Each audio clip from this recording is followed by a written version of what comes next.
If you're just starting out with Unreal Engine, there's something you need to quickly understand and master before diving deeper into the matrix.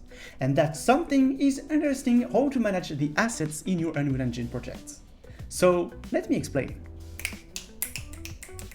Once your project is created, whether from scratch, using a template, or like here, starting with a free monthly asset pack such as the Sci-Fi Valley Village, you will find a lot of content in your content drawer. Whether it's static meshes, materials, textures, etc., everything is located there. And this is one of the first things you need to understand here. Everything happens and is managed in our content drawer. Oh, and be cautious, because if you see the engine content like here, it means you may have enabled the show engine content filter that is there. Everything you modify in there will be modified for all other current or future projects because you are dealing with the common and shared content of the engine installed on your disk. So guys, be careful with those mistakes. Whether it's from a pre-existing library of meshes like in this pack here, or after importing a mesh you have modeled beforehand, you will find it in your project space at the root of the content folder or in any other subfolder you may create. Don't hesitate to structure your project well, because an Unreal project can easily become massive. Everything you find here is directly in your project and does not rely on direct links with your local disk. This is great, but it also brings another disadvantage: the weight of the project. A 4K texture, yes, it will be saved in your project. So if you share the project, the size will obviously be impacted. And make no mistake, because textures are what weigh the most.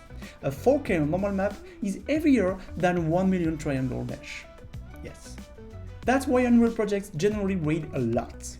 The important thing to know here is that as soon as you import an asset into your content drawer, it is converted into a format specific to Unreal, the .uasset format. These formats will apply to the majority of assets in your project, whether they are materials, textures, skeletal mesh, blueprints, etc. For assets like maps or levels, we will use the UMAP format. As a reminder, maps or levels are assets that contain all types of factors, and to better summarize, they generally represent a scene in Unreal. We can use them for other things, but mainly there are scenes where you can add meshes, lights, etc. Let's analyze this a bit more in detail here. So if you go into your project starter contents in the texture subfolder, for example, you will see a preview of these textures. If you right-click on one of them, look for the Show in Explorer option. This takes us directly to the corresponding folder on our system windows with the selected texture highlighted, and we can see their formats there. As I mentioned earlier, it is a .uasset file format. So the native format, like PNG, is no longer there? How can I retrieve the texture if I want to modify it, for example? Great question, Sophia. Even though Unreal converts files into its own formats, we can still export them in their original words later on. For instance, if we take our texture here, right-click on it again, and this time go to the Asset Action tab, and then Export. Now we can retrieve the original format of our texture and export it to use elsewhere without any issues. Let's focus on the overall project structure now. When I go back to my Explorer window, I can return to the root of my project by clicking on its name. Here we have all the folders and elements that make up an Unreal project. The config folder contains important engine.ini files, including the default engine file, which gathers crucial information about our project, such as functions enabled and configured in a certain way, scripts related to Windows and its drivers, and even rendering settings. This is where, for example, we add 2 lines of code to enable Nanite's tessellation. If you go back to the roots, the content folder is essentially our contents that we see in our Unreal projects. Here you might see all the folders, even those hidden by default in Unreal. We also find our starter contents and all its components there. Remember that we work with an absolute hierarchy here. This means that if I want to share, for example, a texture like earlier, you will need to recreate its original path. Starting from our content folder, we also need the starter content subfolder and the textures subfolder as well. If I copy and paste my texture in .uasset format at the root of a content folder in another project, it won't work. And if we need to share more complex assets, like a material with textures connected in a certain way? So, of course, here we're using a simple example. But for such cases, we'll definitely avoid manual copy pasting. There is a migrate feature that works really well for this.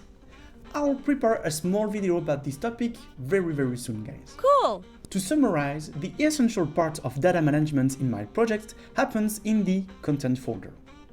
It is very important to understand this. The other folders present in the structure here are temporary. This means they will automatically be created the first time the project is launched.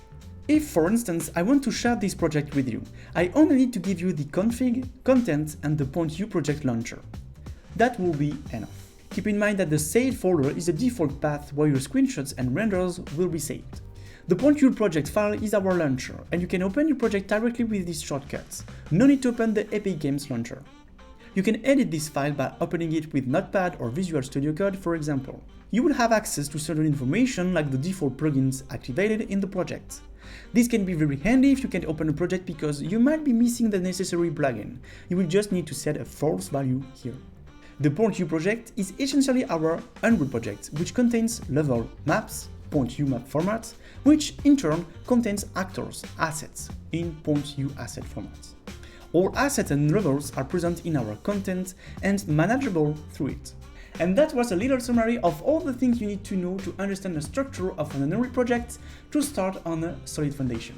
Thanks for watching this video, guys. Don't hesitate to leave a like, subscribe to the channel. As always, I will never thank you enough. Ciao!